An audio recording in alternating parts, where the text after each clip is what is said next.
মানিকগঞ্জবাসীকে বলতে চাই, আমরা যদি ঘটনা থেকে শিক্ষা নিতে না পারি ভবিষ্যতে আমাদের জন্য ক্ষতি আছে।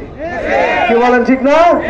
আমাদের দেশ স্বাধীনতা অর্জন করেছে 1971 সালে। এদেশের মানুষ চিন্তা করেছিল বৈষম্য দূর হবে।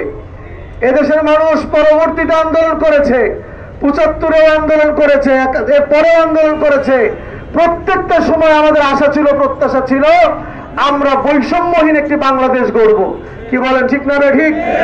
শেষের দিকে এসে 91, 96, 2001, এর পরবর্তীতেও 2008-এও আমরা চিন্তা করেছিলাম একটি সুন্দর বাংলাদেশ আমরা গড়তে পারবো, যেই দেশে বৈষম্য থাকবে না, দুর্নীতি থাকবে না, অন্যায় থাকবে না, জুলুম থাকবে না, অত্যাচার থাকবে না। ঠিক কিনা ভাইরা আমার? কিন্তু আমরা কি পেয়েছি? এই স্বৈরশাসক আমাদের উপরে এমন কোন নির্যাতন নাই, এমন কোন অত্যাচার নাই, এমন কোন ধান্দাবাজি নাই, এমন কোন খারাপ রেকর্ড নাই যা তারা করে নাই। কথা বলেন, ঠিক না?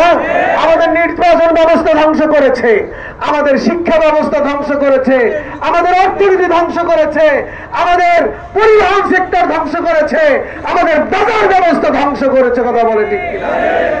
চাঁদা দিতে দিতে মানুষ পাগল তারা হয়ে গিয়েছে, আর এই চাঁদাখোররা চাঁদা নিয়ে বিদেশের টাকা পাচার করেছে। কথা বলেন, ঠিক কিনা?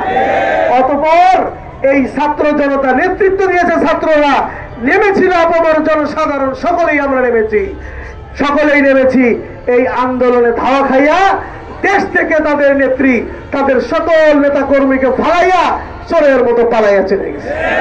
কথা বলেন, ঠিক কিনা ভাইরা আমার? আমাদেরকে শিক্ষা নিতে হবে। আমরা আর চাই না আমাদের এই প্রিয় মাতৃভূমিকে থেকে বৈষম্য দূর করার জন্য। ঠিক কিনা? কারা কারা একমত আছেন? ইনশাআল্লাহ আমরা এক আন্দোলন বারবার করতে চাই না। আপনারা স্বৈরাচার হটানোর আন্দোলন করেছি, আর কোন স্বৈরাচার বাংলাদেশে জন্ম হতে পারবে না। আর কোন স্বৈরাচারকে আমরা জন্ম হতে, কোন চাঁদাবাজ আর তৈরি হইতে দেব না। কেবল রাজি আছেন ইনশাআল্লাহ?